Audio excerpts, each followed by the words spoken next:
But this is Green Tagged Theme Park in 30, where Scott and I break down the top theme park news of each week and discuss why it matters to you.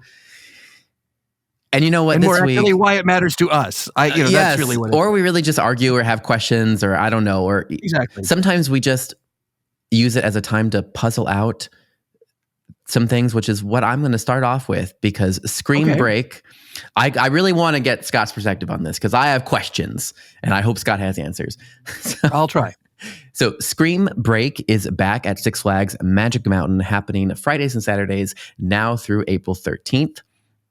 And the event includes 2 haunted houses, 3 scare zones, and rides in the dark. So it's 8 nights total.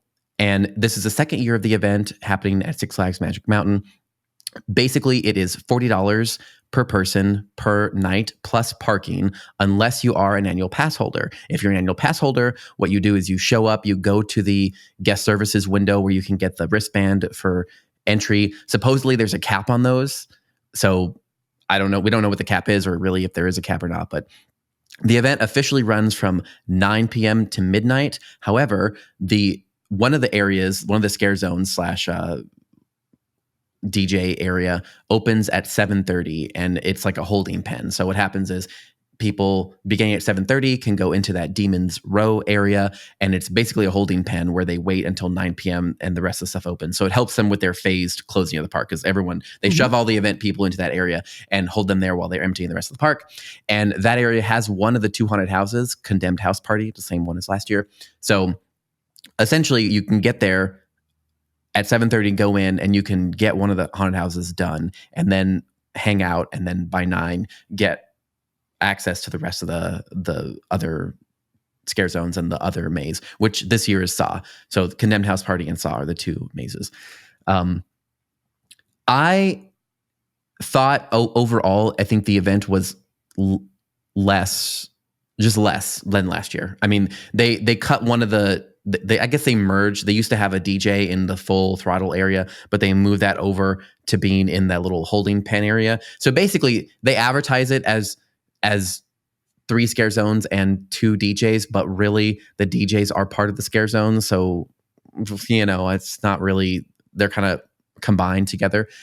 And it just, overall, it feels less than it was last year. And you also cannot buy a multi-night ticket. So it seems like they're trying to push more single ticket prices. They have 4 rides that are open as well. So it's only basically half the park that's open. It's a closed down part of the park that's open for this. And then some specialty food, which is not good.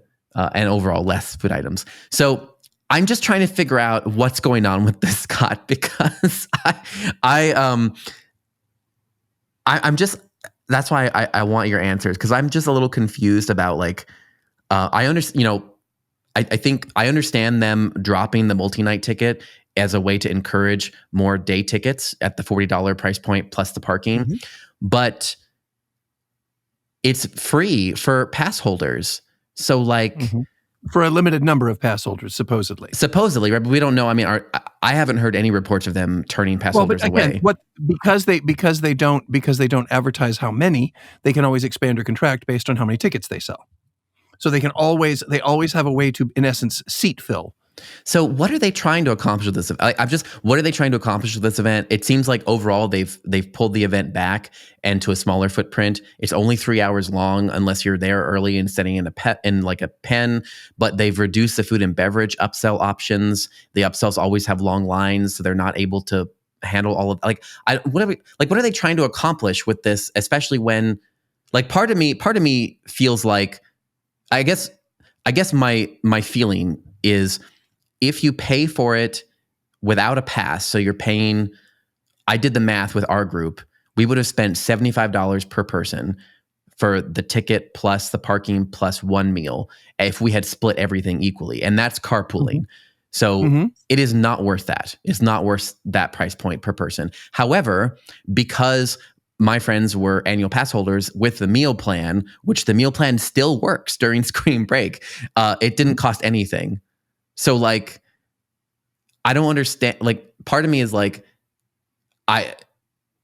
So are you just trying to add something for your annual pass holders, which is great? I mean, more things for annual pass holders is great. But if it's not, the ticket doesn't. So explain this to me, Scott.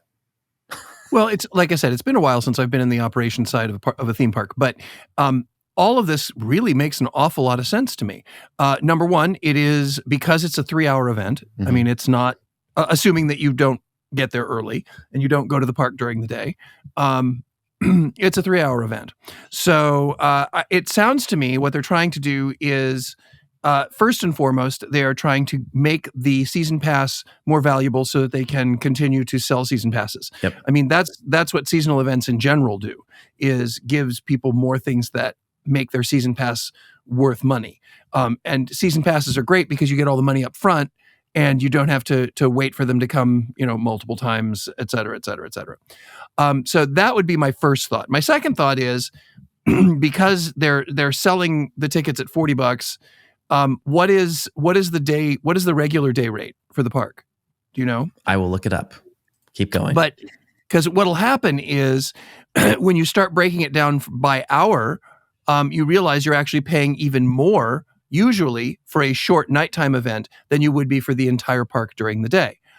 That's not always the case, but it's a way to say, to tap into those people who are jonesing for some sort of Halloween event. And let's face it, we all know there are people out there, you went, and, jonesing for a Halloween event in the middle of the spring or in the beginning of the spring. So there's that. And those people who are not season pass holders are willing to buy those tickets at $40 a pop and pay the parking as well. I'm not sure they are. I guess we'll see, or I guess but they were not. Well, they obviously are making money off of it, or they would have stopped doing it. Here's the question: is that obvious? Because it's a different model from last year to this year. different pricing. They changed the pricing around a little bit. Getting rid of that pass. And they also reduced that pass.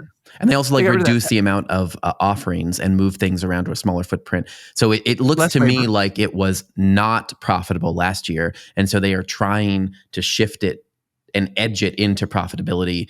I guess, I don't know. I guess to me, it seems like they're trying to have the best of both worlds, right? They're trying to have something that is good for annual pass holders, but also make money at the thing that is good for annual pass holders, but not make money off the annual pass holders, make money off of But the reason it makes money off the goal for these kinds of things usually is not to quote unquote make money off the annual pass holders. It's to continue to sell more annual passes.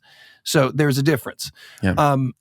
Making money off the annual pass holders is when they offer things like exclusive things that only annual pass holders can purchase, or offering a deeper discount in a specific restaurant just to get them to buy some food, because annual pass holders rarely do that.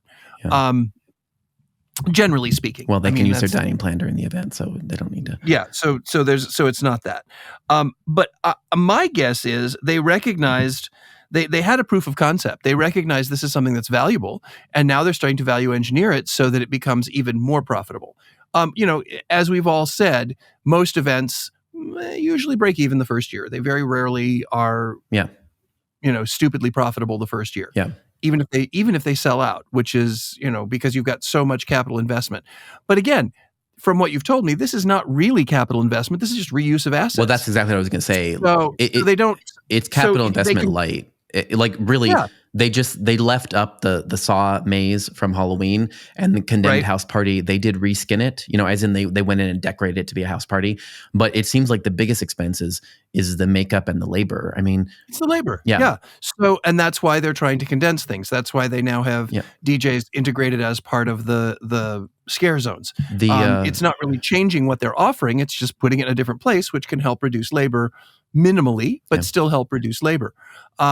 The price point, you asked about that. I looked it up. For the day product. Yeah. Yes. Okay. So right now, because it is spring season, the price, so today is Sunday. We're recording this on Sunday. It's $79, so about $80, so twice the price. Twice the price. And the park is open from 10 a.m. to 8 p.m. So twice the price. So if you break that down by hour, it's a much higher. It is significantly, rate, it's significantly more expensive to come at night. Mm-hmm. But it's also for a targeted audience. Mm-hmm. So it's a way to think of it this way. You know, we've talked about parks that do Halloween events or separate ticketed events as creating a 13th month or whatever. That's not quite what this is, but it's a way of utilizing existing assets to get either extra pass sales or a significantly higher per hour rate for the guests that show up. It's also something for marketing to talk about. Yeah. So, well, it's kind of makes sense to me, actually. I agree with all of that, except that we were done with the event by 9:30, and I'm not sure. I guess I don't see that's with rides. Like we were done by 9:30. I don't see. So you had done all the rides in both the houses and seen all of the scare zones within 2 hours. Yes. Because I'm assuming you got there at 7:30. Yes. Okay. So the people who get there at 9 are done by 11. Yeah. And they close at 12. Yeah. So that makes total sense to me, because that way they're doing a sort of a staggered close, not closing, but a staggered, wind down. It helps control crowds that way. It didn't feel like enough. It didn't feel like enough because you're not supposed to be able to do everything. But you're also comparing it to a full Halloween event. This is not a full Halloween event. This is a halfway to Halloween event. I guess I would compare it to like Disney Channel night, or something that's another after hours function. And how much is that? Yeah, you're right. Yeah, that I think that's. I mean, you're looking at it strictly from a guest experience standpoint, not from a profitability standpoint. And this is because they, the Disney Channel, event has to invest more money in it because it's something that they don't have that's already set up. Well, I guess I would say everything is parallel. I would dispute that. I guess if it's parallel, but if it's parallel, then they're still making money, and they're both doing it for exactly the same reason, just on a different scale. I think if the guest experience is not good, it's not going to be profitable. So I think that would be my first point. I think, and I don't know. I mean, I don't know. I guess I'm just, you're right in that my comparison is probably invalid because you're trying to compare, a premium product to a not premium product. So there's not really, it's not comparing the same type of thing. I also don't think you're the demographic for the Screen Break event. I'm not sure who the demographic is. You're not a college student on spring break. That was not the majority of people there. There was a lot of strollers. Well, then they have a challenge. They have a challenge with marketing. Then, yeah, we didn't see anybody really dancing or kind of. It wasn't. It felt like it was parents and then like teenagers, as in like pre-college. So actually, we thought it was a little bit weird that they were pushing. Like every character there was just talking about how drunk they were and all the partying, and we're like, well, the person you're talking to is 8 years old, so you probably shouldn't be talking about how great it is to get drunk and throw up on people when the person you're talking to is 8. But that's the parents' choice to bring them. But 8-year-olds throw up on people all the time. Yeah, so they related. Maybe that's what it was. They didn't necessarily relate to the drinking part. They related to the throwing up part. So my last question, Scott, for you is: do you think that, like, what do you? With the merger, thinking about the merger between Six Flags and Cedar stuff, do you think that this is like something they're going to be trying to roll out more when considering the merger, roll out more this type of stuff and lean into these types of events? Like, I mean, like to your point, if this were in a market that didn't have so much competition, it probably would be more profitable, right? Like I'm sitting here comparing it to Disney and Universal, but like there are so many Six Flags and Cedar Fair properties that are in areas where where like this would be the only thing to do. Like this could be the thing to do for spring break. And it doesn't even have to be spooky. They could do just a non-spooky. You know what I mean? Yeah, I think, well, there's a couple things here. It may be something that they're going to look to spread to more of the Flags parks. But I will also say that even before the merger, Knott's operated kind of on its own. Yes. It was its own entity within Cedar Fair. Because of the competition in the area, Because of the competition, because of the age and size of the park, because of the location. Yeah, there was a bunch of reasons that it kind of operated as its own separate island within the ocean of Cedar Fair. But again, from what you've explained, and again, I can't really give a whole lot of input because I haven't experienced the event. But if you've got all these existing assets that all you have to do is turn the lights on and throw some people in there, and you can charge $40 why not? a ticket, yeah. And you can charge $40 a ticket. Yeah. Why not do it? You make the comparison that if it is not high guest quality, that it's not profitable. I've been to many things that are very profitable that I do not consider high guest quality, but they continue to work and they continue to be profitable because they find their market.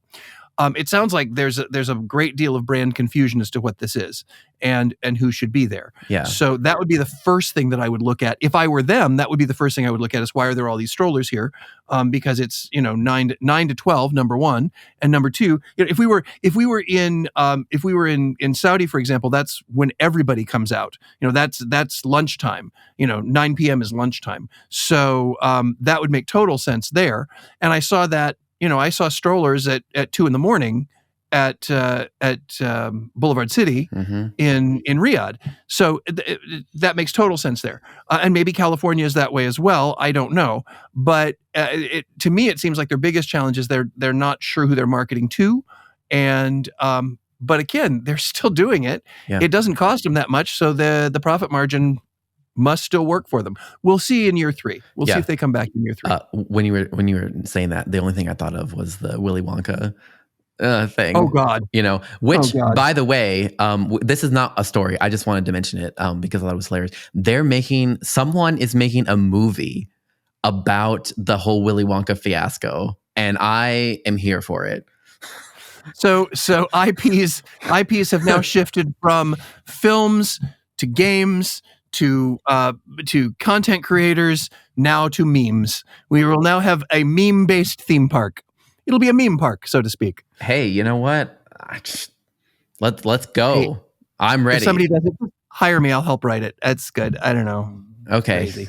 All right. Sorry. I that was a whole thing because I spent my night doing it last night, and so I was it was on my brain, so that's why I wanted to talk about it and get Scott's opinion on it. So, okay, we have news. We have other things to talk about. So, roller coasters, a rooftop bar, and more is coming to Kansas City in 2026 because Mattel and Epic Resort Destinations have revealed plans to build a new Mattel Adventure Park in Bonner Springs, Kansas, with a groundbreaking ceremony set for late 2024, with the park opening in 2026. It'll feature attractions and rides themed around Mattel characters, games, and toys such as Uno, Thomas and Friends, Barbie, and Hot Wheels.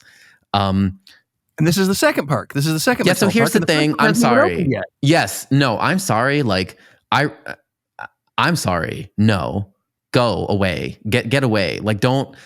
I'm not happy about this announcement. I'm not saying they're liars. I'm not saying this is a Willy Wonka thing. But you know what?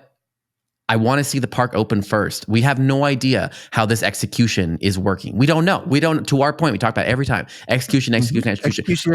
We have no idea how this is going to work out because we haven't seen anything because they're already behind and they've been behind for years and everything is prove to me that you can do the first one right and then I will be like excited about the second one, but don't announce the second one before the first thing is. This is a PR mistake in my opinion. They need to wait until it's actually open and then be like, look at how great this is. Everyone loves it. We're going to make another one. Give us money. Mm-mm. You're absolutely right. It could be a we don't have the first one open yet, but let's see if we can draw some attention by announcing that we're going to do a second one. On the flip side, on the converse, it could also be economy of scale. They've realized, we're building the first one, we're running behind. We can, instead of building one of these rides, let's build 2 of them and it will save us money. And we can do them at the same time, which will save us money. I think that is possible. I don't know what kind of control Mattel has over their brands. I did not experience the Barbie world in Riyadh when it was there. Yep. Based on the queues out front, not many people experienced Barbie World. And by queues, I mean the lack thereof. So I don't know what the quality control level is. I will say that if this is executed properly, I think this, we talk about all the IPs. I think this level of IP is so multi-generational. This is almost as multi-generational as Disney is. Yeah. It is amazing because I played with Hot Wheels when I was a kid. Yep. You know, I've played Uno. I know who Thomas is, even though that's well after me. But all of these are recognizable. All of these hold a warm spot in my heart. And Well, you so said it's that not like you said that about the first park that may or may not open this year, like next month, correct. apparently. Correct. I think it is a brilliant brand if it can be executed properly. And we've seen previews for multiple years now at IAPA, and like the stuff we've seen at IAPA, I think looks good. I mean, I think you saw the stuff at IAPA. You know, we saw Yep. the castle, and we saw the Hot Wheels ride vehicles. I mean, like the vendors involved, I think are doing good jobs. But but I'm just saying it's not open. Well, and it's very possible. I mean, let's be honest. It's very possible because I've seen this happen in other projects, which shall remain nameless, but that the IP holder is the reason that things are running late. Because the IP holder keeps saying, no, this isn't to the level that we need it to. No, we got to fix this. No, we got to fix that. Now, I'm not saying that is the case here, but I have seen that same thing happen. And especially after the smashing success of the Barbie movie, which brings everything back into, hotness and raises everybody's paycheck. Yep. They may want to control it. I mean, one of the most challenging areas based on the people that I talked to who worked on it, one of the most challenging themed areas to open is anything that has to do with Harry Potter. Yep. Because, they control that brand to they used to control that brand to the nth degree. They've loosened a little bit. But and if they, if JK walked through and didn't like it, it doesn't open. So yeah, I could see the attention that the new Barbie movie brought to the brand potentially slowing things down because they want to not just like I could see that as a and perhaps even incorporate things that weren't necessarily part of the original. They had to park go back and redesign something because and redesign things to characters fit from the Barbie movie, not the Barbie doll. Yeah. Well, yeah. Anyway, we'll see. Again, we'll see. Execution. But it's interesting though because it's another small park that is being duplicated in another an area that is not necessarily known for massive tourism. So because the land is cheaper and it's not a gimungo, it's not an Epic Universe size park. Correct. So we'll see. Yes. We'll see what happens. Yes. It's not a completely underdeveloped area. There is worlds of fun in that area. So it's like an area that's I guess a developing market because yes, but it's not going into Anaheim or Orlando. Correct. Yeah. So it's that sweet spot, right, where there's enough to justify a market, but it's not oversaturated. So, okay. Well, anyway, there's a new drone show coming to Disney Springs from May 24th, which is not today. For some reason, I thought it was May, but it's not May, folks. Folks, it is March. No. From May 24th through September 2nd. In 2 months. God, what is time, Scott? It's Halloween. Is it Halloween season yet? I don't know. No, we just filmed the haunted house. No, it is not. God help it. Okay. From May 24th through September 2nd, drones will take flight above Lake Buena Vista in Disney Springs for Disney Dreams That Soar, a new drone show at the Walt Disney World Resort. The limited time experience will showcase Disney stories that celebrate the joy of flight, featuring state-of-the-art choreographed drones accompanied by music and memorable Disney quotes. Period. That's basically it. So I think I've mentioned previously about how I think drones are definitely a lot of opportunity in them, and we have seen their capabilities at the IAPA show. Even Transworld had a drone show inside the convention center in the corner. I just think there's a lot of potential in this, and I think this is as usual. This is a great execution. Well, not great execution, but it's a great idea by Disney. We'll see about the execution, but it's a great idea to say, here's an area that, to Scott's point he just raised, it's not a theme park, right? This is a shopping district area, so we can bring in themed park elements to it without having, like Disney Springs doesn't have the infrastructure inherently. They don't have the protections. They don't have the fireworks. They don't have all that stuff built in, so they can just add the drones to it to bring in some of that storytelling, but in an existing space. So I think it's a concept-wise, it is a very good use of this, and I like that they're starting to make this a regular thing, right? It gives them something to announce, to Scott's point previously. It gives them something to keep in marketing, to keep announcing. They had a holiday one there previously, so now if they every quarter they have a new drone show at Disney Springs, it gives something for people to want to go to. So. Well, and even the castle shows in Magic Kingdom are incorporating drone shows now, or drones as well. Yep. I think that drones, and I've said this before, I think drones are really cool. I think they are really massive. I think they will burn hot and burn fast. I will say that one of the things that I think is so appealing to drones, especially on paper, is they say you're making an investment as opposed to a capital investment as opposed to an expenditure or an expense investment like fireworks. Fireworks, you can only you buy them, you shoot them off, and you don't own them anymore because they're done. They're smoke and fallout. With drones, the idea is that you can continue to use them. You can continue to reprogram them. You can use the exact same drones to do your Christmas show, to do your spring show, to do your Halloween show, to do your Christmas show. Well, I guess I just did Christmas show twice. But anyway, you can use drones to do multiple shows throughout the year. You just reprogram them and you use your same assets. I think what we're going to see happen is, because of the nature of drones, we're going to have to see some technology boosts. And I have seen some new drone shows, especially in the UAE on video, that are not just the ever popular, graceful, slow moving, slow evolving drone show. For me, they are wonderful for grandeur, but they lack those moments of heart racing excitement. And so I think that drones look really good on paper. I think there's going to be some wonderful shows out there, but I think they're going to burn hot and burn fast, and we're going to have to figure out how to incorporate drones with other things in order to keep them ongoingly relevant. That's just my opinion on drones in general. I don't disagree with any of that, and I agree about it needing to be a little bit more exciting. I'm not sure that it wouldn't be a good fit for other audiences. It might be like an American sensibility thing where we need things to be more exciting. Other cultures aren't like that. But the only thing I would add to that is that,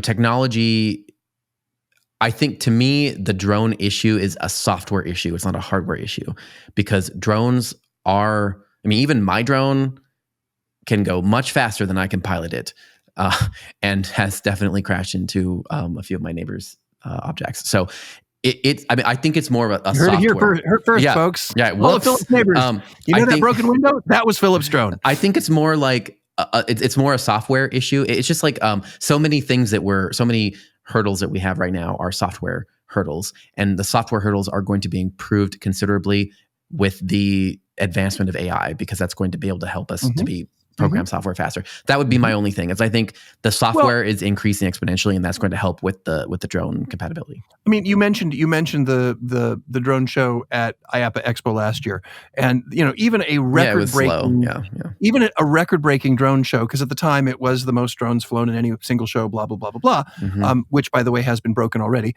But the thing about it was, you get about 2 or 3 minutes in, and it becomes this beautiful wallpaper on the sky. Yeah. And I found people having conversations. I found people, shifting off to talk about other things. And every now and then, when it would change formations or change to something new, they would turn and look at it. So, it is a beautiful addition. It's beautiful technology. What I challenge people to do is continue to find ways to incorporate it with other technologies to continue to make it a strong, viable storytelling tool. Yeah, it lacks theatricality. Yes, very much so. Yeah. Very much so.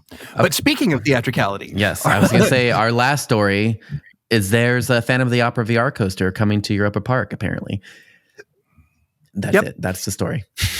Great. Okay. Well, I will say, so when I dove a little bit deeper into this, the thing that I think is cool about this, first of all, I will say right up front, I'm not a fan of VR coasters. I don't like them. I don't think they do much. They don't do much for me. I'm not a big fan of VR, period, but that's my own personal bias.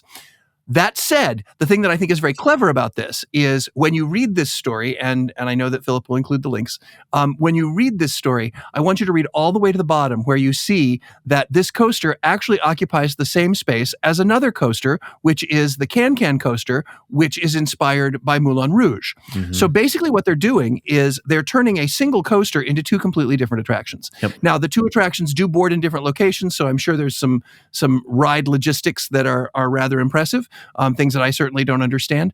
But in essence, what they're doing is they're giving you two different experiences on the same basic coaster track by giving you two VR experiences. So once again, and you've heard us say this over and over and over again, utilize your assets, reutilize your assets, find new ways to reutilize your assets. To me, if this works the way they claim it's going to, this is a perfect example of how to use reutilize a very expensive asset in two completely different ways, almost simultaneously. I think it's super smart. Now, I have seen smaller parks who will do a VR overlay on an existing coaster instead of building a new coaster, and that has lasted about one season, and then they go back to the original coaster, which they thought was cooler than the VR experience.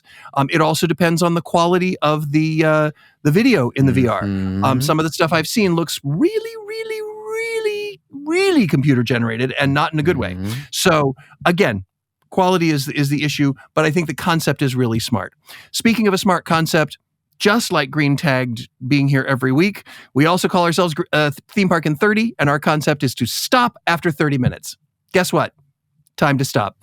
So everybody, thank you so much for listening to us ramble on. Hopefully we've given you a little bit more insight, at least things to talk about with your theme park friends, and ways to incorporate new and expanding technologies in your own parks. On behalf of Philip Hernandez, I'm Scott Swenson, and this is Green Tagged Theme Park in 30. We will see you next week.